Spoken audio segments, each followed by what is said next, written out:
guys, so today I actually ended up uploading my first vlog, and it was very rough and 45 minutes long, so I will keep them shorter for you guys. But I did end up uploading it and had a few people that actually wanted to watch it and like had good responses, even though it was probably the worst one. And I just talked about Will a lot, which I don't do that anymore. And I actually ended up uploading my second one, which was only 18 minutes long, so that's good in progress. But I just wanted to touch base. Today is, well, it's Will's birthday, and I did end up sharing a picture that I shouldn't have shared. And I put it on VSCO because, like, not very many people are on there, and I didn't think it would ever get back to him or anything, but it did. And so the first thing he said to me in the past 2 months was, I need you to delete that. So, yeah, I deleted it, but, yeah. But anyways, I cooked spaghetti squash, which is really good. And, yeah. And well, spaghetti squash, if you just cut the spaghetti squash in half, take out the insides that look like pumpkin, like an inside of a pumpkin, which I do have a question, like, is a pumpkin in the category of like a squash? Because I feel like it is, but anyways, and then you cook it, like you put olive oil and some salt and pepper, and then turn them over and cook them in the oven. Can't talk today. And then you cook them for 40 minutes on 400.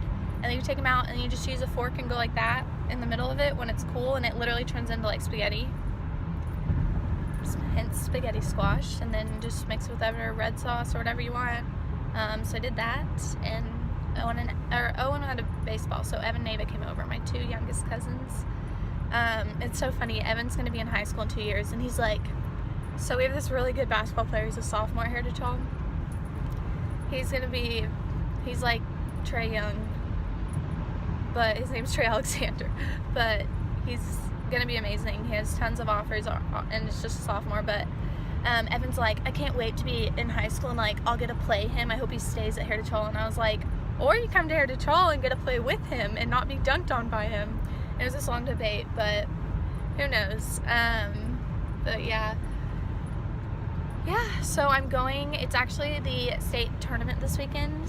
Today's quarterfinals, tomorrow's semis, and then the finals on Saturday, but headed to the game to watch it. Yeah. Hoping that it's a good, fun evening, which it's only like a couple hours, but hope that it all goes well. So yeah. Hey guys, so I was really debating even saying anything or videoing this, but honestly I had a great afternoon. I was excited. I took a shower and did my hair, cooked dinner for my family, and then went to the first state tournament game for Heritage Hall basketball. And just like on the ride back, I just thought about like what it would be like to look at me from the outside, I guess. Not saying it's a good thing to do, but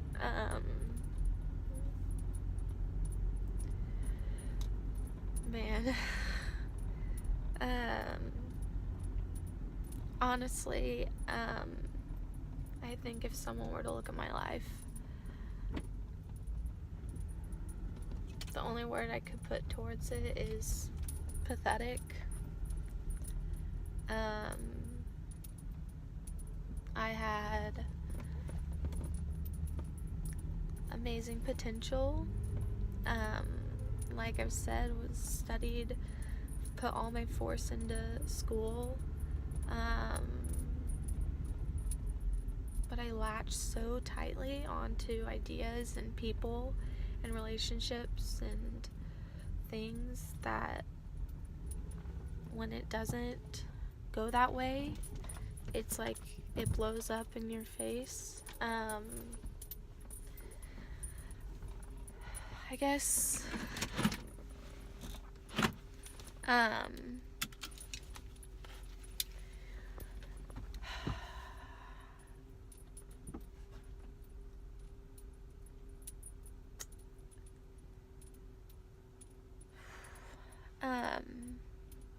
I guess like no matter how I feel on the inside, I don't know, I feel like a lot of times in this mental state, people are wanting you to just flip a switch, and that's not possible, and if it is, it's fake. But for me, like, sometimes when I'm feeling better, deep down I feel like I'm just forcing it out of myself, and I don't, like, I'm so tired of every second having, honestly, to just fight the negative thought away, and every second, like, trying to find the bright side, or trying to smile through the pain, and or thinking, oh shit, it's back, like thinking I'm getting there, and then it comes back, and it's just like, what thing has worked out in my life? Like, I didn't have a relationship with my dad. The only memory or the only thing I think of when I think of him are negative things, so I don't even get to have a good memory. I don't get along with my mom or my grandparents that often. I studied so hard in school, got to my dream school, and couldn't do it.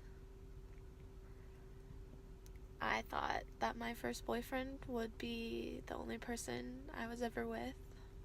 I, like, even, like, just picturing the future, every second, all, like, he would be in it from the point that I, like, started talking to him. There were times we even talked about, like, kids, or we were both obsessed with, like, Bora Bora, and we talked about our honeymoon, or we talked about, like, you guys know, like, I was waiting till marriage, or I am, and we talked about how fun that night would be, or whatever. Fun, that just sounds bad, but it's just, that's gone, and I'm pretty sure he hates me, and doesn't ever want to even, like, try to be friends. And I really genuinely, like, I feel like I'm trying to talk myself into this, and I've talked to you guys about it, about, like, how I think that when you care about someone deeply enough, whether you break up with them or whatever, there's still that care in you, or that love, or whatever.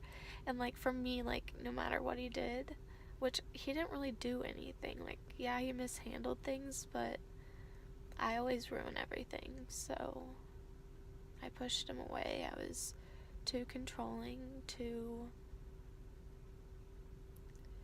and my points were valid in my head. And that's the thing, is that as much as people would say, like, chill out or something, like, you don't. Like, it's because there is that fear of losing something that is so important, so special to you, because that's how it was for me, and how much I know how amazing he is, and it's just, I feel like I'm talking myself into the fact that he still cares about me, which I don't know if he would want to see me hurt, because I didn't think he would. Or his family, like, a lot of people said it was unhealthy and bad, but it's still, like, I'm a really ugly crier, so I just grew so close. I literally would talk on the phone, and a lot of people think that I would just talk about Will, but I would talk with his mom, like, about just, like, random stuff, like she was my girlfriend and my gal pal. We were just, like, talking, like, all the time, especially in college, and And I would get FaceTimes from Ruby like all the time, and I would be in my room and everyone would be socializing, and I just have Ruby on there, and everyone would come in and say, "Oh, I hear little girl." And it's just crazy how, like, I unintentionally just fucked that up so much. Like, and I genuinely think that that was like the first good thing I ever have had. And I will have, I don't know. It's just really tough because my whole childhood, turn this other light on. My whole childhood, I would have like one friend that I would spend forever with, and then like go on to a next person. And I never really thought about it. My mom would always tell me that I guess parents told her they didn't want their kids going to our house because she's a single mom, and we didn't live in like the ghetto-y, like, but there were times that I heard gunshots. There were times that our neighbors came to tell us someone was trying to get in our car and stuff, but I stayed home alone. Like, it wasn't like unsafe, and a lot of people didn't even know where I lived. And so I guess like growing up around the around the time I was 6, so like first grade, or kindergarten, I remember the first person I couldn't stand. Her name was Virginia Bailey. And then second grade, there was a person. And then third grade, there was a person. And it just like went on and on. And it's almost like if I was happy the amount that I'm angry, I would feel high. Like, high on life. And I can't control it. Like, I can't just like, it's like I'm brainwashing myself, and it's really not something that like I want to be doing. And it's just ridiculous how much it hurts. And I know people say you'd never really know what's going on in someone's life, and they could look like they're living like a perfect life and so happy and get everything they want, but then they're hurting or whatever. But there's no fucking way that all these people feel like this, because I could not fake like this. Like, there's no way. Like, I don't think that everyone goes through stuff. I genuinely don't think that. I think that issues people have, and I'm just gonna be dead serious, are things like, oh, I didn't get blah blah blah that I wanted. Like, I don't think that there are people that maybe they go through similar things, they just don't take it the way that I do. It's just like, I don't know how many smiles I have left in me to force, like. And with friends, like I was saying, is I wasn't in friend groups. I would have one friend, and I guess I was like the kind of person that's like, why aren't you spending time with me or whatever. Like, if I didn't get invited somewhere, I'd be really hurt. And it's so weird because like I judge people who say, oh, that girl is like that kind of person, but like I can't, like, I don't make that happen. Like, it's just who I am, and I'm ashamed of it. Like, honestly, it really, like, if I could be anybody else, I 100% would, but I'm gonna not let you look at that. But it's just, it's funny because my tissues are in this little like glove compartment, and I have one of those tree things that smell like Axe, so my tissues smell like Axe, and it's kind of weird. But it's like I have a man in my car, but Will didn't wear Axe that I know of. But even now, like, I'm starting to gain friendships with Jaden and with Tori and with Lily and Connor and Billy, and they aren't like those friendships that are like someone you can go to all the time, and like they aren't like, I've hung out with Jaden a couple times, but like they aren't people that are just like, I need someone to hang out with. And so they aren't filling that void, and I think they're amazing people, but at the same time, like, I analyze it and they're talking to me less, or they don't respond as fast, or, and that's like something a girl like is stereotyped as, like girls are like so like, oh my gosh, like the time that you snapped them back or whatever. But it's not that. It's, I'm terrified that I'm freaking them out, or that they don't want anything to do with me, and that like they're nice people because they're just slowly not responding or whatever. But like, what if it all just like combusts, where like there's no one left?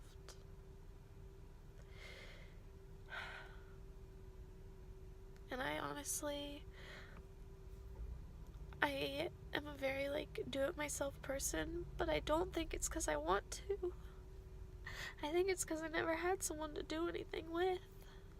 I think that's why I became so like, I'll do projects on my own, I'll drive there on my own, I'll sit by myself, I'll like this, I'm talking to myself right now. Like, I'm literally staring at a fucking screen talking to myself in my car, in my driveway. It's just like, why?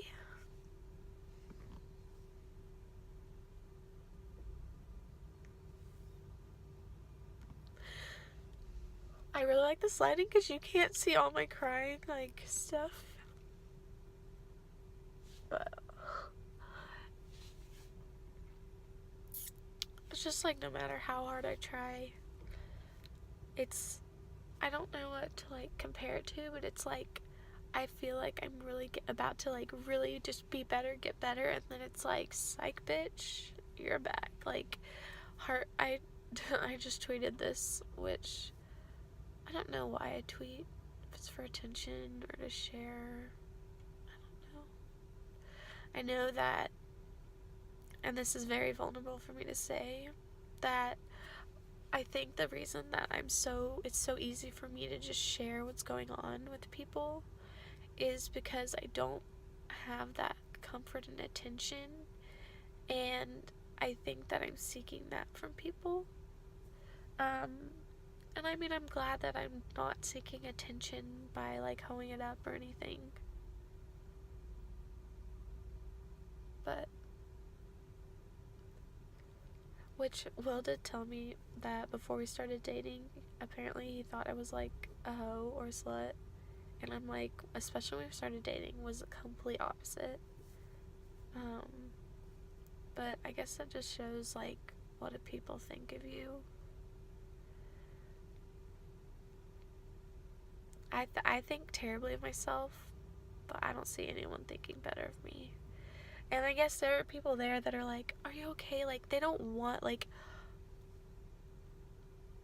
people don't want you to hurt yourself, or people don't want you to die, or people don't want you to be bullied, but like, when I'm laying in bed crying, like, they're not thinking about me. Like, oh, I really hope she's doing okay. Even if they don't see that, they are living their own lives, and like, that isn't something to fault them for, because you gotta live your own life, but like, there's no one there to like think about me. I don't really know if there's a point to all this, but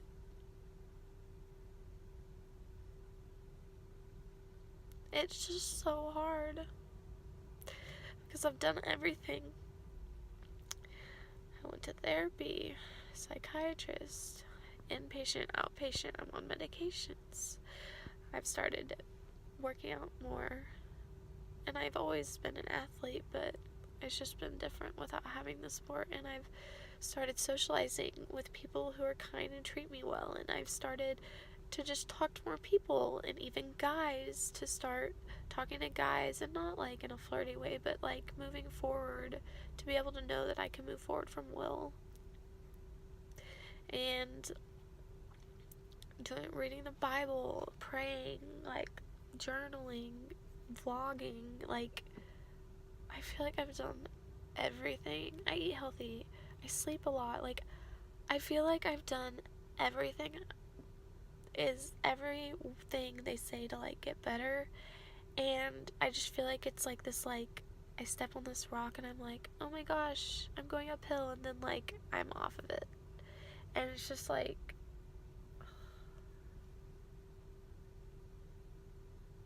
what's the point? What's the point of 40 years of my life after this being days like this, being times where I hurt? And, like, if Will, I know he cared about me at, like, one point at least, and I know he's even said, like, I used to love you or whatever, which I don't even want to get into the fact of, like, whether I think love can end or not end, but he did at one point love and care about me, and it's just to show, like, how passionate I think we were at some points. If that can end, is there ever gonna be anybody, like, is there ever gonna be anybody that just loves me and just cares, and I can't push them away, because I try not to push people away. I even tell my friends, like, hey, I am so known to do this, so if I do it, like, tell me, like, don't let me do it. But it just freaking happens every time. Like, I've been lucky enough with Blair, who is my best friend, even though I haven't seen her or, like, talked to her that much in a few months, but even with Blair's the first person that I've pushed away or I've backed away from, but, like, we keep coming back, and that's really comforting, because I think she really does, like, love me as a person or care about me. There needs to be a word in between care and love for, like, not a romantic, when I say love, I'm not meaning romantically right now, but I just don't think I'm ever first for somebody, and it's been my whole life. Like, it's been one of my biggest problems that hurts, is that people come to me for comfort. People don't come to me for fun. People come to me. There was one point where the only guys that, like, flirted with me was because I had just, like, grown, like, sophomore year. I, like, got a figure in my butt, but not, like, my rest of my body is just, like, skin and bone, and I got it in my butt, and I played volleyball, was in spandex, and that was it. I literally would have guys, like, say, like, hey, you looked good in those leggings today, but then, like, there's no one that's like, I like your personality, or I think you're pretty.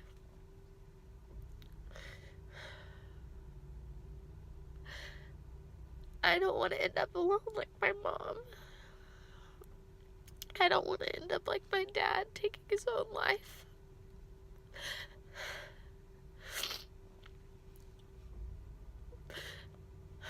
God, I don't know what to do. And I just want to pray and pray about it. But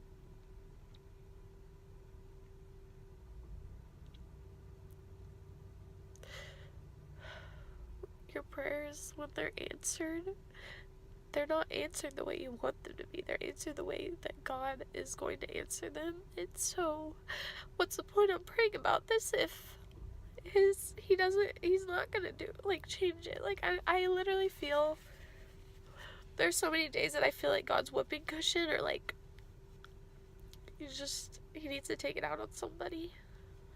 And I know that he's not that way. He's not supposed to be that way. I just don't feel like there's anybody else. Like, I can't see, or, because there's no way you look at me, even through social media, or through, like, just me out in public, that, like, you see me and think I'm all put together. There's no way. And I don't see anybody else in the way that I am. Like, I don't. And the only people I've heard of, like, in my therapies and things, are people who are addicted to something. And I know that that can be related, but it's just, I'm so fucking done with all of this. But I can't give up because of how badly it'll hurt everybody around me. I can't give up because if I give up, will my mom make it? I can't give up because what if these things that I don't think I'll ever have will be out there? But I don't want to wait till I'm 50. I don't want to wait. I'm so tired. I'm so tired of it. And I'll cut this one off. But I want to add that that some of these things that I've said about being just so tired of it and stuff, these are some of the trigger words that I have on my crisis plan for myself, to know that I am not in a good place and to know that this isn't normal. So if you ever feel this way, please reach out for help, because the least I can do with my hurting is to show you the ways you shouldn't be feeling and when you need to get help for it. I'm pretty good at helping people, even when I can help them out of a similar problem, but I can't help myself. So if there's anything, let me know. But